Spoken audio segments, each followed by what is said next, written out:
Hello guys, good morning and good afternoon.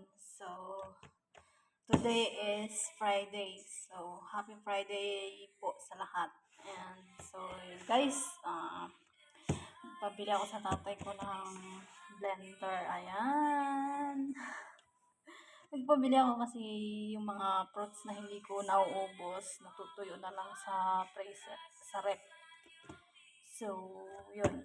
Para hindi masayang, ay pabili ako ng blender. So, unboxing tayo. Yan. So, bali dalawa siya guys. Yung isa ay initan ng tubig. Ay, ng tubig ng tinapay.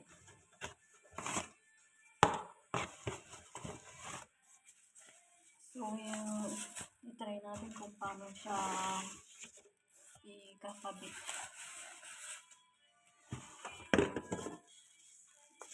Ano pa siya. Meron naman siyang ganyan.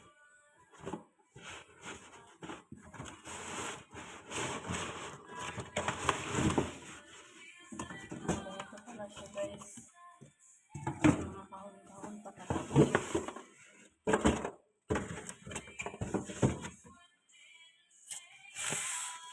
So guys. Mashallah. Try kong ikabit-kabit to kasi hindi naman ako perfecto. So, ano ba yung inano natin? Ito yung takip. Takip.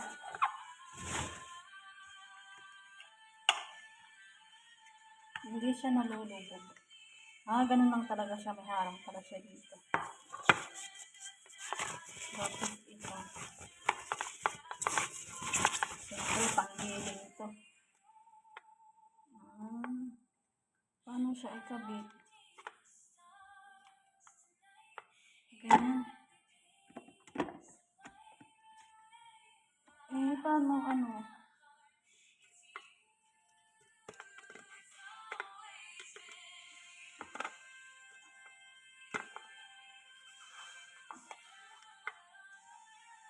Yun lang. Hindi ko alam ito.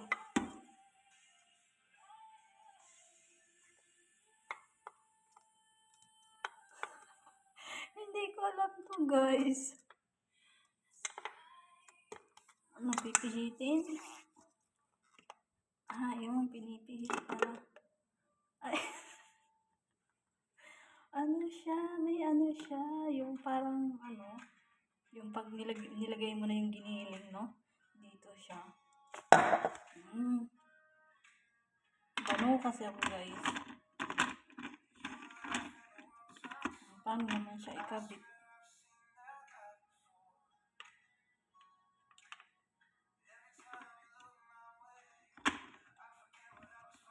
Yun lang. Hindi ko alam. Paano siya.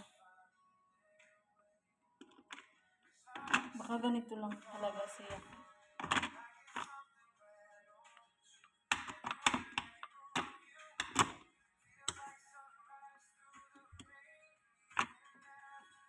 Baka ganyan lang siya.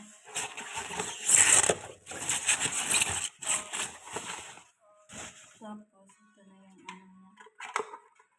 Ay, ano pala to? Extra. Extra.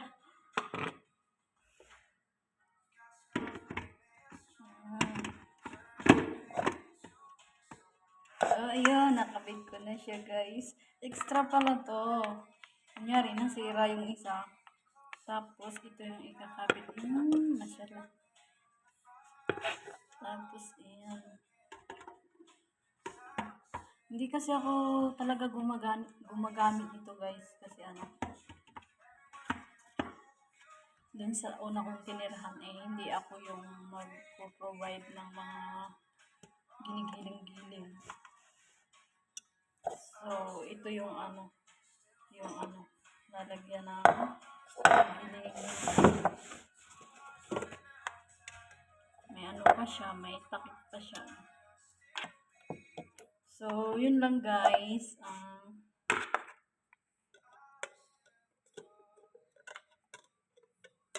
Try and try.